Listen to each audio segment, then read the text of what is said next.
So the acquisition of knowledge becomes really at the center of the Islamic tradition. The very first word that is revealed in the Quran is Iqra, Bismi Rabbika alladhi khalaq. Read in the name of your Lord. Read, Iqra.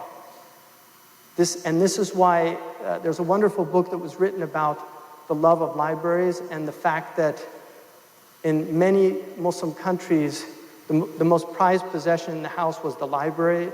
Often people showed their libraries off. Seville in Spain, and I lived in Spain, and Seville is known as a party town.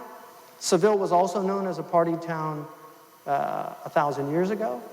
And Ibn al-Arabi, the great Quranic exegete, said, if a musician dies in Qurtuba, he has to send his instruments, the family sends the instruments to Seville to be sold. But if a scholar dies in Seville, they have to send the books to Qurtuba to be sold.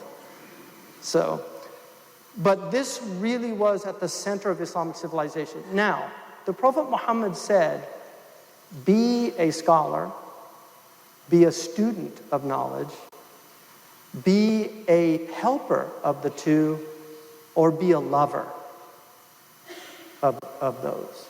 But don't be, Abdul Aziz ibn Umar added something to that. He said, don't be the fifth one and perish. And so the commentators say that the Prophet left that door open.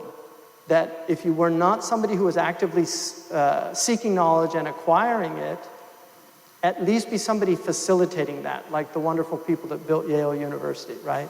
Because it wouldn't be here without those people that give their money to support that. Or be, at least if you can't afford to help them, love them. I'll give you an example. One of the greatest scholars in the history of Islam is Abu Hamid al-Ghazali. Abu Hamid was born in a poor family. His father was a wool carder. His father loved the scholars, and his great prayer was that God would make his sons scholars. He died, and the sons were left orphaned.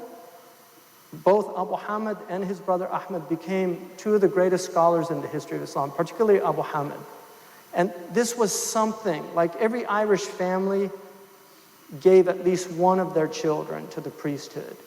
Every Muslim family wanted, or to the nunnery.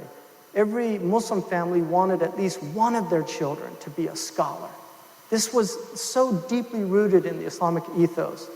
So it really saw the pursuit and love of knowledge as at the root of the human condition. Now, having said that, some of the most beautiful human beings that I have ever met, and this is a true story. I was in West Africa, and it was a very dark night. Our car got stuck in mud in the middle of the Sahara, literally. And we walked a ways because somebody had told us that there's an encampment in this certain area. We found a Bedouin who was a sheep herder, illiterate. He was so happy.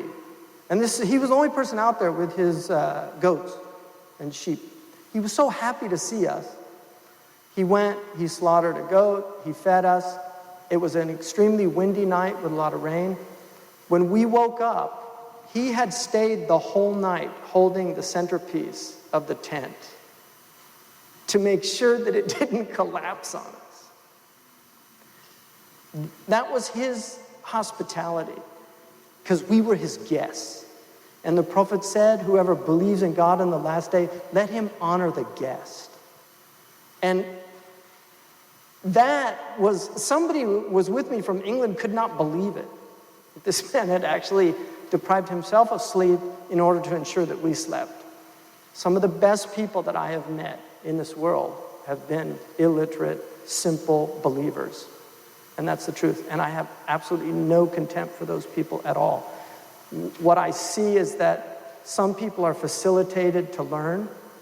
The circumstances are right for them to learn, and other people are deprived of that.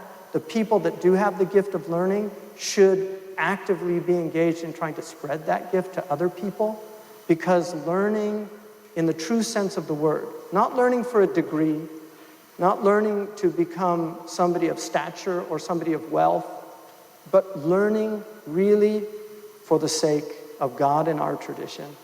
And the Prophet Muhammad said, one of the signs of the latter days is that people will learn for other than the sake of God.